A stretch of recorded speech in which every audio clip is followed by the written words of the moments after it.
जिस भारत को 60-65 साल तक कोई पूछता नहीं था, कोई सूंघता नहीं था, उसी भारत को आज 10 साल में सारी दुनिया पूछती भी है और पूछती भी है, और जो भारत कहता है उसका अनुसरण भी करती है। उसका कारण क्या है?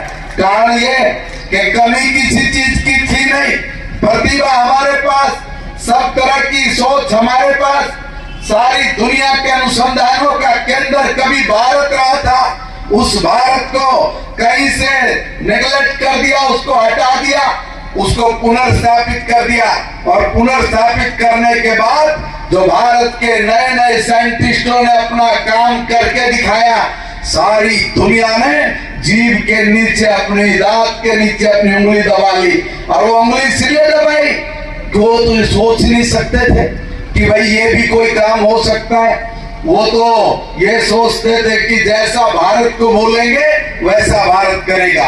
मगर भारत ने कहा कि अब आंख दिखाकर बात मत करिए, अब आंख में आकर बात करिए, ऊंचे आवाज में नहीं, झुककर बात करिए।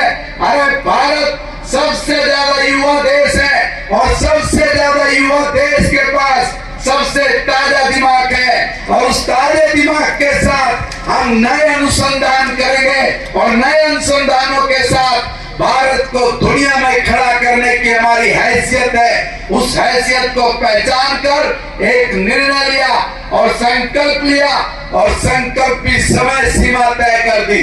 क्या समय सीमा तय की?